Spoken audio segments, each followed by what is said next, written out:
Hi, and welcome to the Scientist Sage Sangha. With Wise Heart Wellness, I am Nancy Anderson Dolan, and I'm so happy that you could join us tonight. We have people live and we have people that will be seeing this later. And if you have any questions, comments, you can send them to scientistsage@gmail.com. We're always looking for input, feedback, and information about what you might like to explore with us. So we're talking about triggers tonight, and I'm impressed that people showed up, if that being the topic, because just even talking about triggers can be very triggering. But really, a trigger is just like a mechanism that sets off a reaction of some kind. And it literally is like stimulus response. And when we talk about them in psychology, it's almost always in sort of a negative manner where there has been some negative response. And even when I was in university doing rat research, we would talk about these triggers, the stimulus and response that we would use for them. And some of them actually were positive. And so we're not going to just talk about negative ones, but the biggest thing about learning about triggers is learning about your own triggers and becoming conscious of them, because a lot of these triggers have been implanted for a very long time. And we don't even know they're triggers anymore. We just think that's how we see the world, that's how things are, and that other people are annoying us or infringing on us in some way. And what we're going to talk about tonight is about how we can detect those things. So as we go along and we detect, then what we'll find out is there's a shift in how we are being. And those are symptoms, And it takes us away from our usual behavior, our authentic behavior, or even like desired behaviors. And so one of the things we'll talk about a little further on is a habit loop. And that is a behavior that we don't necessarily want to be in, that we're just sort of stuck in, and it seems difficult to get out of. But so there was an article in the email this week about becoming trigger intelligent. And trigger intelligent takes into both ends of the spectrum, positive and negative, okay? And so the example they gave was seeing a baby laughing, and that fills us with good chemicals, and that's a positive trigger. Or going out walking in nature, and often that can bring on a feeling of well-being. And positive trigger intelligence is just as important as negative trigger intelligence. And when we say negative, we mean it brings on a reactivity that we're not necessarily in charge of, and we're not desiring, we're not intending, but it just elicits something in us and it gets away from us. And that literally it gets away from us in that these reactive triggers tend to cause us to go away from the things like the comfortable, the happy, the productive kinds of behaviors, and often causes disconnection from people and things, and just the intention even in our lives. Often that reactive trigger causes us to forget what we want to be doing, forget what our purpose was or what our intention was. And so that's why we want to know a little further. And one of the other articles in the email was talking about that it also takes us away from what they call the creator essence. And I love that reference to spiritual life, because often these negative triggers can take us away from spiritual life as well. So without understanding what's provoking us, we can be at the mercy of all these triggers, and we can go off on these endless sort of drama loops. And it isn't a put down when I say a drama loop, because often our triggers might be related to things like post-traumatic stress and those things that come from trauma And we just still carry those triggers within us. And it's really familiar and popularized, like when you see someone who's had army duty and they hear a loud noise and they go into a dissociated state and very worried and fretful and perhaps even aggressive. And most of us don't go into those kind of really obvious explosive states, but we have our own things. And what we want to do right now is I want to invite you to just write down lists of triggers, positive and negative. And it's really useful as we go along, because I think we're going to talk about some things that maybe are triggers for you that you might not have thought of in that way before. So that what we're looking at, especially because the things that trigger us are not inherently bad on their own. They're not inherently good either. It's what we have got associated with them at some point in our lives. And that association may be very far back and may be very convoluted. And so some of us know that, with maybe we grew up in a home where people were yelling, and so yelling sets us off. Some of us know those kinds of things, but there are so many more subtle ones to be looking at. And the trouble is, if we continue to respond unconsciously to all of these triggers, then we really get frustrated with ourselves, and we have what's called in Buddhism a second arrow. So there's the first arrow of whatever the trigger is, and then our behavior sort of veers off in a direction we don't want it to go in. And then we shoot ourselves with the second arrow because we're mad that we can't do that. For me, with my ADD and that sort of thing, it was that I couldn't focus and sustain focus on something, or I couldn't keep things organized. And I didn't understand that part of this was just ADD and my neuroatypical brain, but part of it was all sorts of triggers that came with that. And some of them were old trauma triggers, some of them were to do with the ADD issues.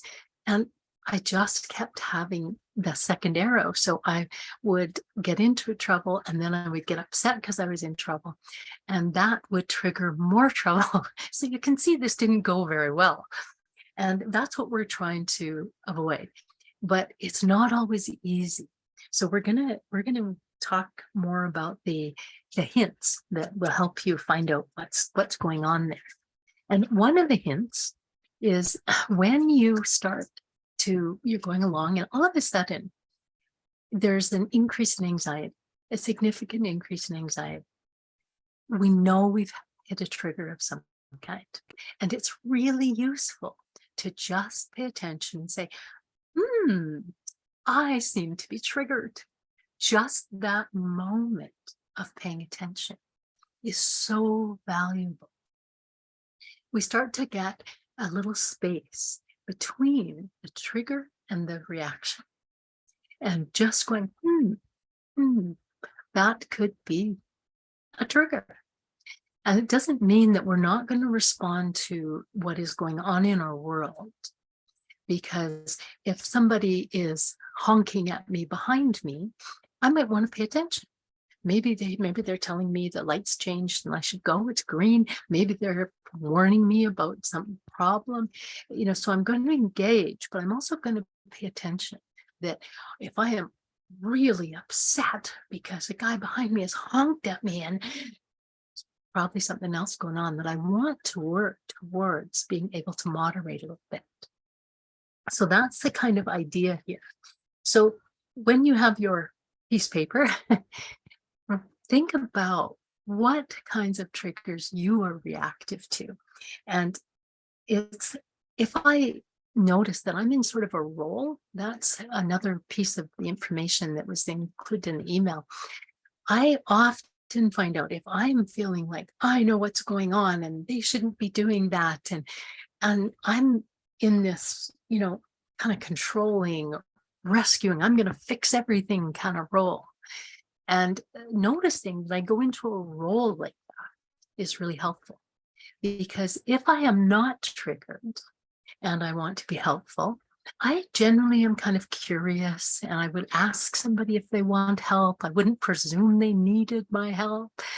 I would just approach it quite differently. And I wouldn't approach it thinking that I knew all the answers. I would approach it thinking, can I be helpful? So I can see quite a clear difference when I'm in that sort of rescuer role. And sometimes there's a sense of just I want to be controlling. And when I want to be controlling of other people's things, that's usually an issue for me that I've been triggered about. And so I can pay attention when I go into that controller mode that there's something making me uncomfortable here. And again, it doesn't mean that we're not going to do something about it. Maybe my neighbor is having a loud party and I get excessively upset about it. After I settle myself down, I can just go knock on the door and say, hey, tone it down. It doesn't mean I don't act. Acting when I'm triggered often doesn't get me what I want. And so I want to act, but I want to act when I've toned down the trigger effect, the reactivity. And when I really feeling utterly frozen and overwhelmed, and I can't seem to do anything and I can't seem to focus, those are really clear clues for me that I'm coming from a victim kind of role. And again, the role is just helpful in going, oh, I've been triggered and I'm in this role right now. This isn't who I am, and this isn't how I want to act in the world, but that's what it feels like right now. And all of these things can be put under the heading of dysregulation. So dysregulation is just what we're talking about, like the triggers, when it takes us out of our authentic or desired or intended way of being in the world. And so when people get reactive, triggered, then they are literally just in dysregulation, and we want to bring it back to a regulated state. And so there's lots of things that happen there.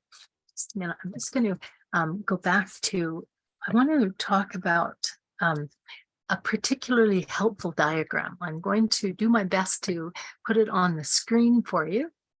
And it was mentioned in the email. And you may have looked it up. Now, just going to move this into presentation mode so it's easier to see. There. And I hope that you are able to see that. If you can you raise your hand if you can see the, perfect. Thank you so much. Okay. So what's happening here is that there is this pattern. Okay. And the pattern is about these silos working with each other. And when I looked at this, and this is a habit mapper, and I'm like, oh, what does it have to do with triggers and that sort of thing? But what happens is that there are triggers involved in this. And often those behaviors that we're doing are habits that we don't particularly like. It might be, saying harsh words to someone, or it might be eating food that we don't need, or it might be isolating. So those behaviors, it says on his habit mapping sheet that describe behaviors you want to change. And I would just indicate that, these are signal behaviors that I have been triggered and I do want to change them. So I might just withdraw, or I might argue, or I might eat. That it's paying attention to that kind of behavior that is not what I intended and not what I want to be doing, and it's not authentic for me. If I am, arguing aggressively, people will know that that's not usually who I am, but I can get into that state when I'm triggered. And then the results. Now, behavior is sustained by results. And so sometimes we think those results are working for us. And those results might be that I feel better because I've gotten rid of some energy. But then the results quickly go to feeling poorly, like, ooh, it feels a little yucky. That's not who I am. What do those people think about me behaving that way? And those become triggers. And so my worry about how people thought about me behaving that way becomes its own trigger. So I'm back in the loop. And then I have a behavior. And so maybe I was acting out. I might act in on this round of the behavior loop. And then I will feel lonely and disconnected from people. And that disconnection and being lonely will trigger some more things. So you can see how it just becomes this whirlpool with triggers. But if I can stop and go, wait a minute, I'm triggered.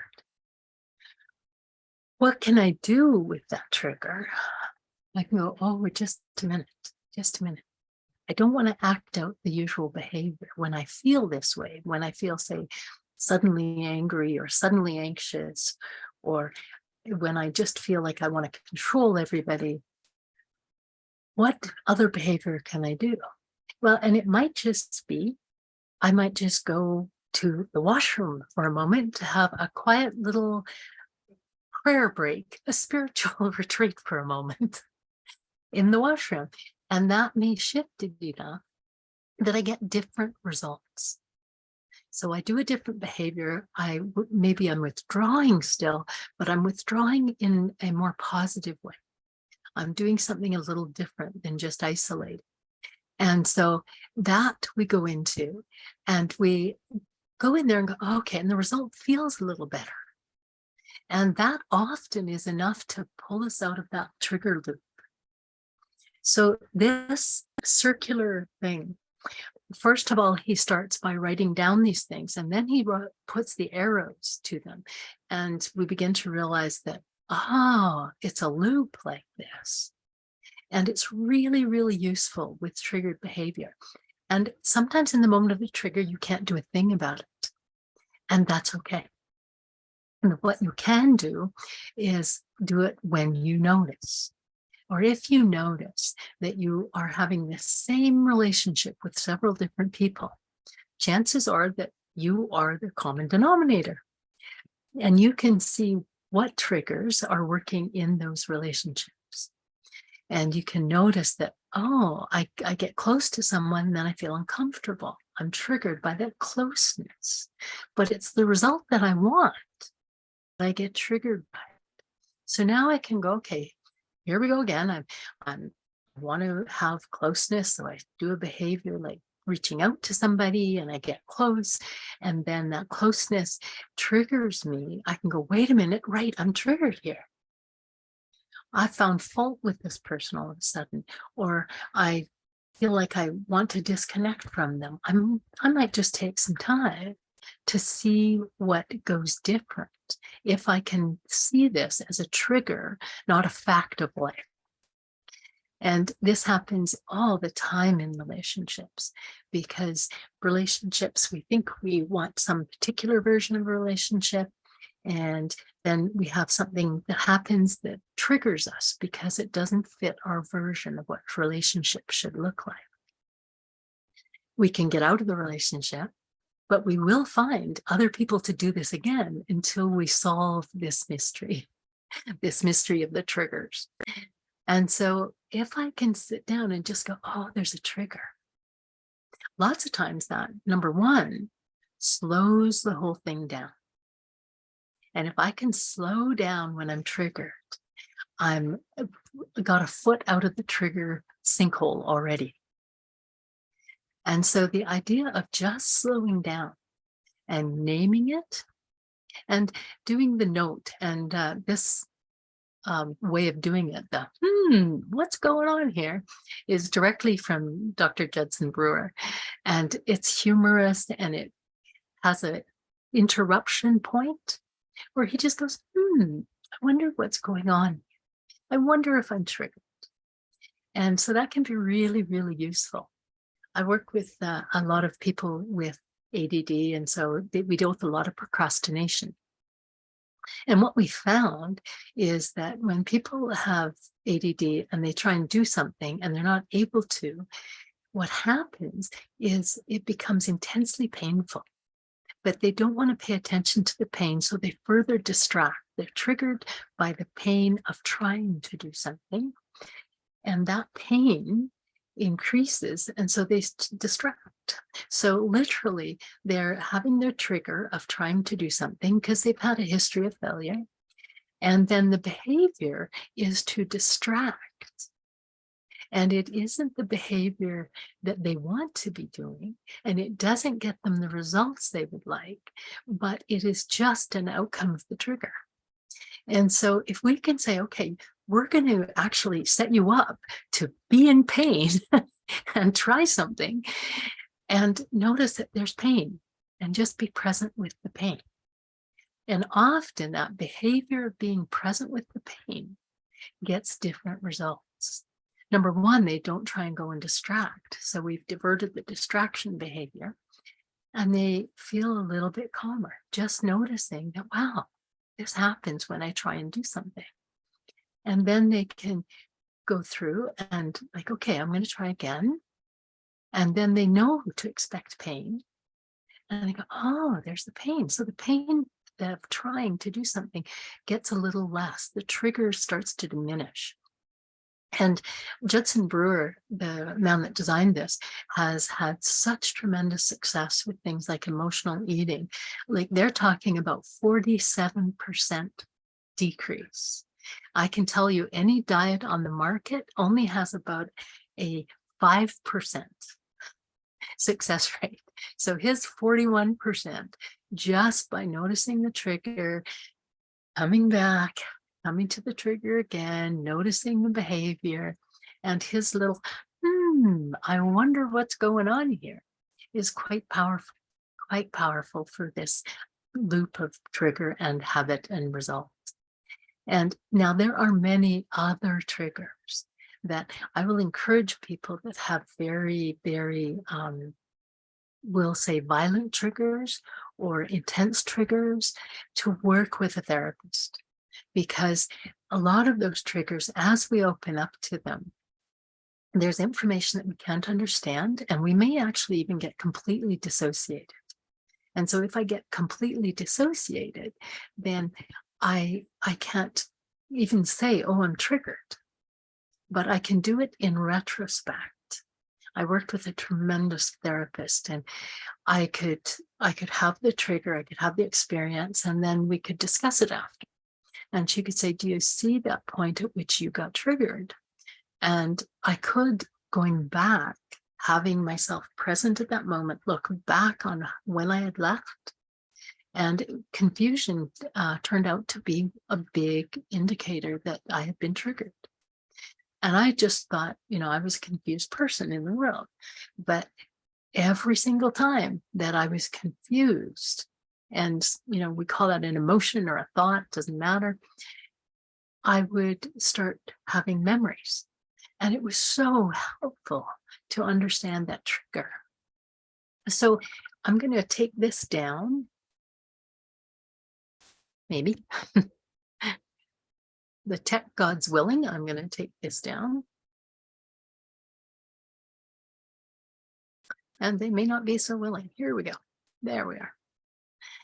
And talk some more just about the idea of having lists of triggers. And what I want to do right now is just take a moment to be quiet. And right now, sit and see if we have triggered you today with this discussion of triggers and any that might have come up for you. And just take a breath. Because often recovery from triggering responses takes relaxation. And it's kind of catch-22 sometimes. When we breathe and relax, we can get triggered by that. Especially if we've been trying to avoid any feeling of being triggered. It may roll across us.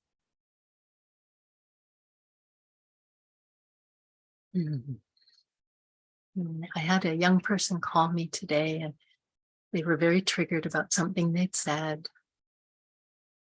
And I had the lovely moment of saying, do you think this was something that needed to be said?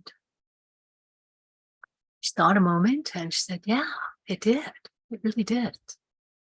And I said, so you're just triggered because you're afraid, not because it's wrong. And she thought about that for a minute, like, oh, yeah, that's it. Anytime I take a step that's a little more expansive in being authentic, I get triggered. And it was a lovely little breakthrough moment because she, in effect, made a decision in that moment to accept the fact that she would be triggered, but she was going to do it anyway. And that's what I wish for all of you. That notice that we're triggered, that willingness to self-soothe and comfort during triggers, and just relax a little bit down from it. Then to have the spaciousness to imagine other behaviors so that our triggers don't just go to behaviors that may keep us in that loop, but we may be able to open this up and insert and design positive triggers or interruptions in that loop.